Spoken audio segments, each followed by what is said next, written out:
नमस्कार।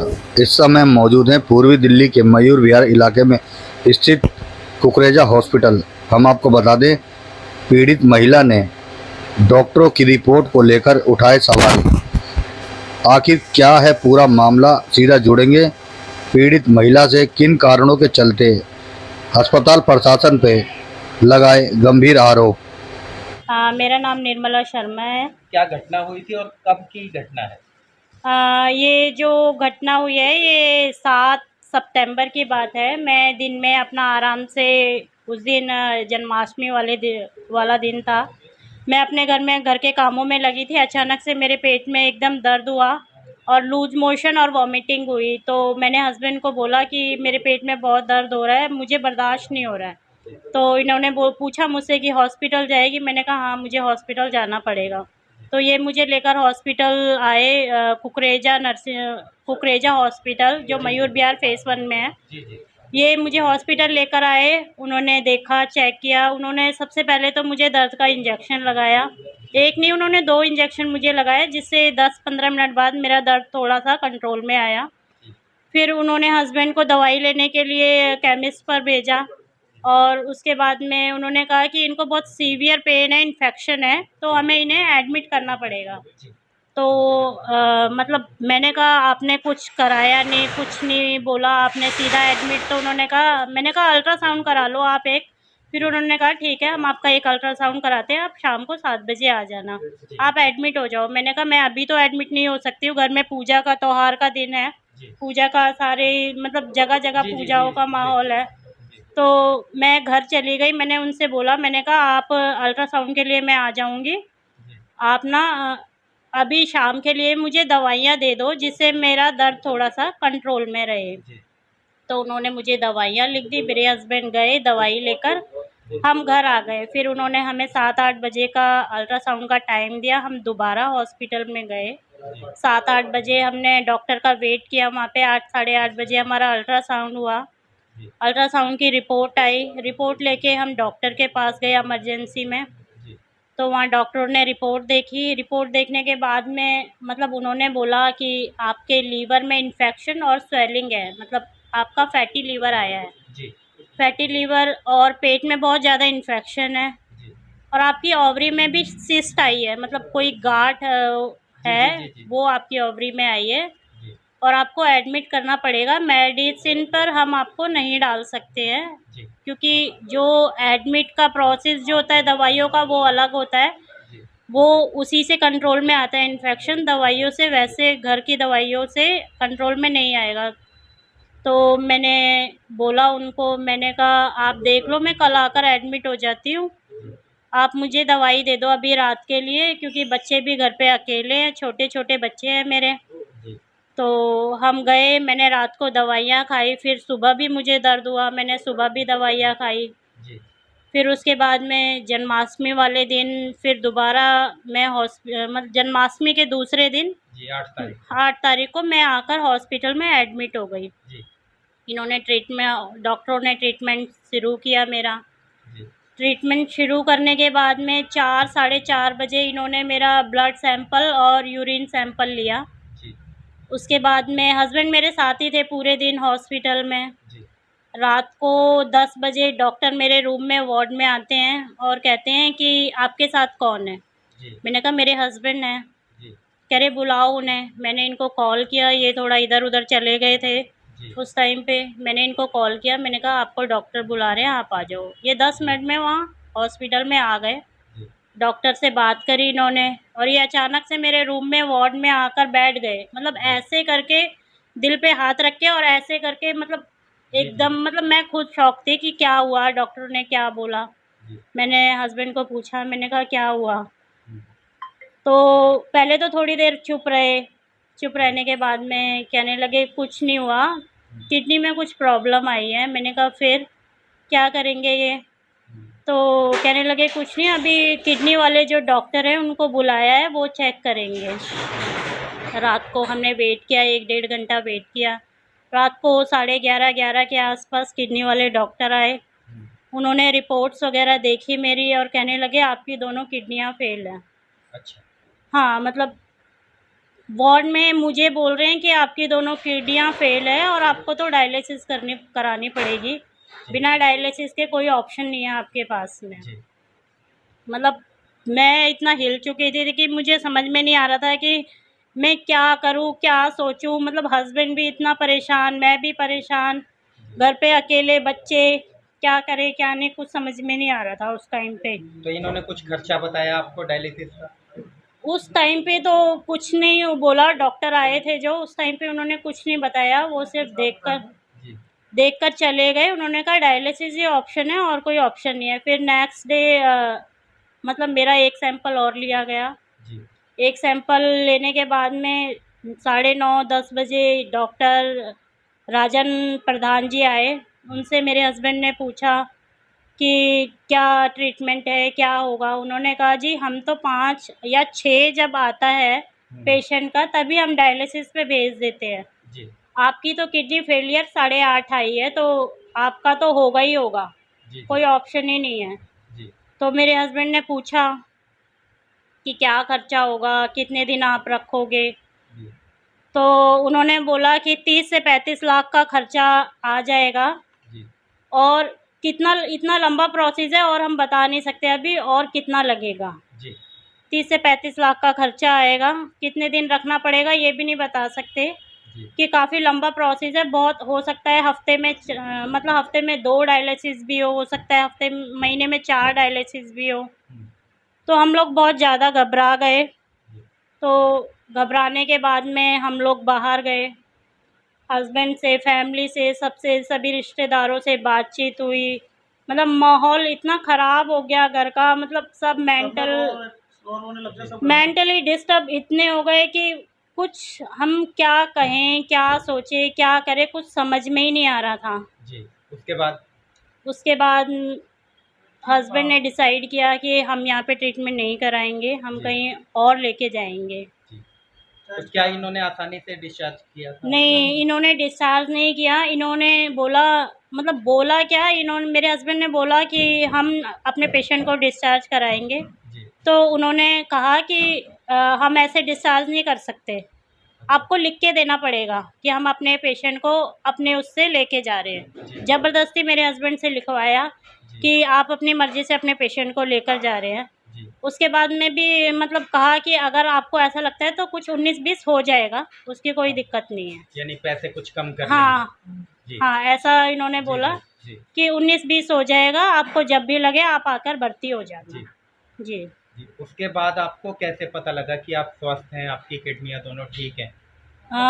पता ऐसे लगा, मतलब अंदर से, मतलब आपको अगर आपकी कोई भी किडनियाँ फ़ेल होती है, आपका कोई भी अंदर का पार्ट अगर वो काम करना बंद कर रहा है, तो आपको पहले से कुछ सिम्पटम्स तो होते हैं ना, जी जी कि तो आपके आपको कहीं कुछ। न कहीं इनकी जाँच से आप संतुष्ट हाँ, नहीं थे, मैं तब आपने संतुष्ट कहीं नहीं और थी जाँच क्योंकि कराई है? हाँ, जी, फिर हम एक गवर्नमेंट हॉस्पिटल में भी गए। जी, एक ऑटो वाले भैया, उन्होंने हमारा बड़ा साथ दिया पूरे दिन। उस G20 का टाइम था, जी, सारे रास्ते बंद थे। जी, वो भैया हमें एक हॉस्पिटल से दूसरे हॉस्पिटल, दूसरे हॉस्पिटल से तीसरे हॉस्पिटल, वो पूरे दिन हमारे साथ ऐसे ही घूमते रहे। जी, वो भी बहुत परेशान हुए। रास्ते, मतलब जहाँ से रास्ते बंद बंद थे, गलियों में, गड्ढों में, मतलब हर जगह से उन्होंने हमें हॉस्पिटल पहुँचाने की पूरी कोशिश की। जी, उसके बाद में हमने, जहाँ हम कुकरेजा हॉस्पिटल में एडमिट थे, जिस भी डॉक्टर को हम वो रिपोर्ट दिखाते, वो जी, डॉक्टर हमें डायलिसिस के लिए ही एडवाइस दे रहा था।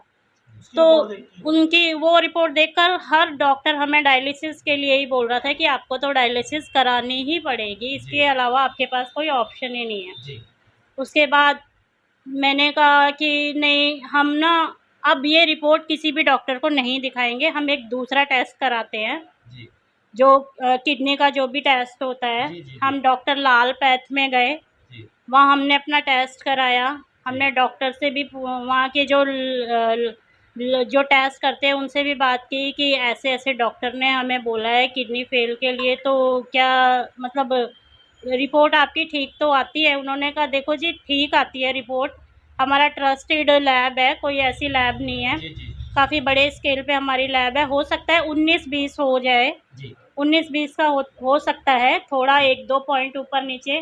जी, लेकिन जब वहाँ की रिपोर्ट आई तो वो बिल्कुल उसके अपोज़िट, मतलब वहाँ पे मेरा कैरेटिनाइन 8.5 था कुकरेजा हॉस्पिटल वाली रिपोर्ट में, और जो वहाँ की रिपोर्ट आई डॉक्टर लाल पैथ की, वहाँ पे 0.82 था। फिर हमें फिर भी डाउट था कि पता नहीं कौन सी रिपोर्ट सही है कौन सी गलत है, तो हम फिर भी अपनी मतलब कश्मकश में थे, मतलब हमें क्लियर नहीं हो पा रहा था कि क्या है, तो हमने एक क्रॉस चेक करना ज़रूरी समझा।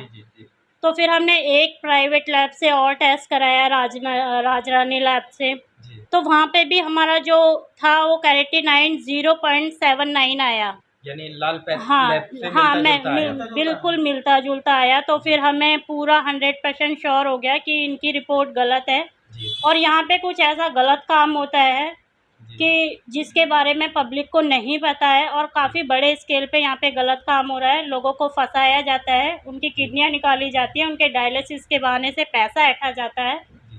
ये सारा काम यहाँ पर इस हॉस्पिटल में चल रहा है। तो वो गलत रिपोर्ट बताने वाले डॉक्टर के खिलाफ आप क्या कार्रवाई चाहेंगे? मैं तो सबसे पहले यही चाहती हूँ कि जैसा मेरे साथ में हुआ वो किसी और पेशेंट के साथ में ना हो। इतने बड़े फ्रॉड से उन लोगों को बचाया जाए, और कार्यवाही ये है कि उन्होंने जो मुझे मेंटली टॉर्चर किया है, मतलब उसका हर्जाना इनको देना पड़े। जो भी मेरा खर्चा हुआ है वो मुझे वापस किया जाए, और इन डॉक्टरों का लाइसेंस रद्द किया जाए। अभी आपने जो कॉल किया है कहाँ पे कॉल किया आपने? मैंने पुलिस को कॉल किया है 112 पे। मैंने उनको सारी डिटेल्स बताई है कि मेरे साथ क्या क्या हुआ है। वो लोग आ रहे हैं, देखते हैं वो क्या कार्यवाही करते हैं आगे इनके खिलाफ। सर कितने संतुष्ट हैं आप कुकरेजा नर्सिंग होम के ट्रीटमेंट को लेकर? देखिए, हम डॉक्टरों पे ट्रस्ट करके आते हैं और हॉस्पिटल पे भी ट्रस्ट करके आते हैं, क्योंकि ये हमारी जान बचाते हैं। ये भगवान का दर्जा लेते हैं, क्योंकि जिसे जान बचाने का ओहदा दिया है वो हमारे लिए भगवान जैसे है। इसलिए हम इनसे ज़्यादा कुछ बहस नहीं कर सकते, ये सोच के कि एक तो हमारे मरीज को तकलीफ ना दे। लेकिन कम से कम कुछ तो इंसानियत इन्हें रखनी चाहिए कि एक जायज़ रीज़नेबल चार्ज ले। गवर्नमेंट ने एक ऐसा सिस्टम तंत्र बना दिया है कि अब हॉस्पिटल से डर लगने लगा है, क्योंकि जहाँ पे मैंने देखा एक सैनी पैड में लेने गया, डॉक्टर ने लिखा पहली शर्त उनकी है कि आप सब दवाइयाँ हमारे केमिस्ट से ही लेंगे, बाहर से लेंगे तो ये कंडीशन है, और अगर बाहर से दवाई लेंगे तो आपके मरीज को कुछ भी हो गया तो हम जिम्मेवार नहीं है। तो फिर भी आप घबरा जाते हैं? हम घबरा जाते हैं, हमें ये लेनी पड़ती है। मैं एक सैनी पैड पे ट्रस्ट किया, डॉक्टर ने मैडम ने लिखा 2 सैनी पैड ले आओ। ये सैनी पैड मरीज के नीचे यूरिन वगैरह के लिए बिछाया जाता है बेड पे। इसकी 2 पैड मांगे, कहते हैं 125 रुपये एक है, 250 रुपये का है। मैंने कहा मैडम कोई डिस्काउंट दिया? कहते 10% डिस्काउंट है। मैंने कहा बहुत अच्छी बात है मैडम, 2 मिनट दे दो, मैं बाद में लेता हूँ। मैं बाहर केमिस्ट के पास आया, जो 2 पैड 250 रुपये के ये दे रहे थे, वो मुझे 10 पैड 260 रुपये 250 रुपये लिए। मिस्टर जिंदल केमिस्ट, जिसने बड़े रीजनेबल पैसे लगाए, 10 पैड जिसकी MRP 720 थी, और ये बेच रहे 1250 रुपये के वो 10 पैड, यानी कि 125 इंटू 10 1250 के पैड, और जिंदल पे MRP है 720 की, उसके बावजूद भी वो 250 रुपये के उसने मुझे 10 पैड दिए। तो क्या लगता है इलाज के नाम पर और दवाइयों के नाम पर कहीं ना कहीं लोगों की जेब के साथ खिलवाड़ किया जा रहा है? जेब के साथ तो खिलवाड़ किया जा रहा है, पता नहीं लोग कितने स्ट्रेस के साथ जी रहे होंगे। उस मरीज को स्ट्रेस देना नहीं चाहते कि पता नहीं कहाँ से कोई पैसे का अरेंजमेंट कर रहा है, कैसे अपना घर जेवर अपना घर तक दाव पे लगा के इलाज कराने का मजबूर हुआ पड़ा है। तो मुझे इससे सबसे ज़्यादा हॉस्पिटलों से ज़्यादा दुख है अपनी गवर्नमेंट और सिस्टम पे, जिन्होंने ये सिस्टम दिया हमें प्राइवेट हॉस्पिटलों का। ये मोदी सरकार को इस पे एक्शन लेना चाहिए। बाकी एक्शनों से ज़्यादा इम्पोर्टेंट इसमें इंसान की 3 हमारी ज़रूरतें हैं, एक एजुकेशन, एक हेल्थ, और ये दोनों में मेरा प्रैक्टिकल एक्सपीरियंस है कि इन सब में ज़्यादा जो है लूट रहे हैं वो हॉस्पिटल लूट रहे हैं। इसमें इनकी मजबूरी है क्या, मैं मानता हूँ इनके खर्चे हैं, बिजली के बिल है, इनका स्टाफ बड़ा है, तो क्या हम दूसरे खर्चे पे नहीं कर रहे? रूम रेंट इतना हाई पे कर रहे हैं, फिर उसके साथ इतनी शर्तें लग जाए कि आप बाहर से दवाई नहीं लेंगे तो आपका मरीज को कुछ होगा, हमारी जिम्मेवारी नहीं। क्या हम कोई चलती हुई सड़क छाप से दवाई लेके आ रहे हैं? हम एक अच्छे केमिस्ट से दवाई लेके आ रहे हैं, और उसके बाद आप दवाइयों का रोज का 3 से 4 हज़ार 5 हज़ार रुपये की दवाई एक मरीज को नॉर्मल बंदे को दी जाती है। 7 हज़ार 8 हज़ार रुपये एक रूम का रेंट, ICU का 15 हज़ार रुपये, और गलती से कहीं मरीज वेंटिलेटर पे आ गया तो 20-25 हज़ार रुपये पर डे। अरे ये सोचो कि किसी को कोई भी व्यक्ति परिवार वाला कि 5-5 10-10 लाख रुपए घर में लेके बैठा है, जो 5 दिन में 10 दिन में दे देगा, वो कैसे पता नहीं अरेंज करेगा। बस आपके पास अगर 4 दिन में पैसे नहीं जमा किए, अपने मरीज को डिस्चार्ज कर रहे हैं, आप ले जाइए, और गवर्नमेंट हॉस्पिटल में जगह नहीं है। हॉस्पिटल के नाम जगह जगह जेनेरिक स्टोर भी खुलवाए गए हैं सरकार द्वारा, कहीं ना कहीं अस्पताल उन्हें नदारद सर, बताता है उनकी दवाइयों को तो बिल्कुल ही नहीं दे रहे ना। उनकी दवाइयों को तो, क्योंकि उनके ब्रांड इतने, उन्हें मालूम है कि बहुत सस्ती लेके आए हैं, वो सिर्फ वही दवाई लेते हैं जो वो उनके अपने ब्रांड है। जी, जी। जिस ब्रांड की, लुपिन की, जिस सिप्ला कंपनी की, हम वो दवाई भी अगर बाहर से लेते हैं तो हमें 20 से 25% सस्ती मिलती है और सस्ते दामों में मिलती है। उसके बावजूद भी इनकी शर्त है कि उसके बाद हमारी जिम्मेवारी नहीं है। तुमने अपनी केमिस्ट की दुकानें चलाने के लिए हमारे साथ शर्त लगा दी कि यहीं से दवाई लोगे, मस्ट है। It's not a good fair. आप क्या कहना चाहेंगे कुकरेजा नर्सिंग होम के अंदर जिस प्रकार से दवाइयों को लेकर लोगों का कहना है लूटपाट होती है, क्या कहना चाहेंगे? जो ये भाई साहब मेरे बोल रहे हैं वो सही बात है, बिल्कुल सही बात है। वो एक्चुअली में मेरे पिताजी भी अंदर ही हैं, जिनका मैं अभी तक 1 लाख रुपए लगने की जरूरत है, लगानी चाहिए, लेकिन लगती नहीं है। मेरे को नहीं लगता कि लग सकेगी, मुझे नहीं लगता। क्या नाम है आपका? मेरा नाम रामरतन शाक्य है। शाक्य साहब, क्या घटना हुई थी आपके साथ? मैं आनंद विहार बस अड्डे से अपने बीवी बच्चों को लेने के लिए गांव जा रहा था। आनंद विहार बस अड्डे से वहाँ पे मेरे अचानक बस का हादसा हो गया और मैं बस के आगे वाला पहिया मेरे हाथ पे चढ़ गया। तो वहाँ से मैं 100 नंबर कॉल किया, गाड़ी को कब्जे में लिया और गाड़ी 100 नंबर कॉल पे मतलब थाने में जमा करा दी।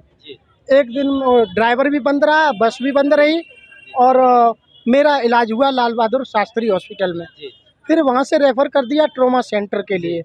ट्रॉमा सेंटर वालों ने मेरे को बोला कि ये हाथ कटेगा, जो अभी ऐसे है, हाथ कटने के लिए बोल दिया।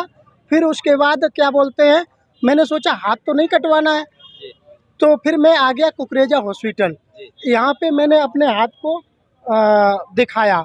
डॉक्टर अपूर्व सेंगल थे, उन्होंने मेरे हाथ की पोजीशन देखी तो मैंने बोला कि इसमें क्या खर्चा आ जाएगा। उन्होंने बोला कि लमसम 1 लाख रुपए का खर्चा हो जाएगा। तो मैंने कहा मैं 1,10,000 रुपये आपको दूंगा और मेरा ट्रीटमेंट चालू करो। तो उस टाइम मेरा हाथ ये चल रहा था, ये उंगली चल रही थी, हमारे पास वीडियो भी है इनके। जी, आगे बताइए। और फिर इन्होंने जब मेरा हाथ ठीक होने को आया पोजीशन पे, तो इन्होंने सोचा कि अरे हाथ तो 80,000 में ही ठीक हो गया और पैसे तो ले ही नहीं पाए। फिर इन्होंने कोई मशीन मंगाई जो पस को खींचती है, पस को खींचने वाली मशीन मंगाई, तो उससे उसका बिल भी हमें नहीं दिया। लमसम 80,000 रुपये उसका बिल था और वो मुझे नहीं दिया अपूर्व सेंगल ने। और इसमें कुकरेजा हॉस्पिटल में मेरा इलाज चला। और फिर जब यहाँ से मैंने बोला कि अब साहब मेरे पास पैसा तो रहा नहीं, तब इन्होंने मेरे को सरकारी हॉस्पिटल में भेज दिया। आपसे कुल कितना पैसा वसूला गया है सर? लगभग 6 लाख रुपए का बिल मेरे पास है। 1 लाख रुपए बताकर 6 लाख रुपए ले लिए, 6 लाख रुपए ले लिए। और इसकी पट्टी जो यहाँ से पट्टी करी थी वो 2,500 रुपये लिया था पट्टी करने का। तो ये यहाँ की 2,500 की पट्टी सफदरजंग हॉस्पिटल में 1 घंटे बाद खोल दी गई। मतलब मेरे 2,500 रुपये वो आँखों से देखते देखते चला गया ना, बेस्ट चला गया ना। कहीं ना कहीं आपको क्या लगता है लूटपाट की गई है? बहुत ज़्यादा लूटपाट होती है। इनको नहीं कुछ आता, इनके पास न मशीनें हैं और मेरी ये सामने ही दुकान है। मैंने सोचा यहाँ पे इलाज कराते रहेंगे, इन्होंने मेरे साथ बहुत दुर्व्यवहार करा। मैं ये चेन वेन ठीक करता हूँ, फुटपाथ पे बैग रिपेयरिंग का काम है, बैग रिपेयर करता हूँ।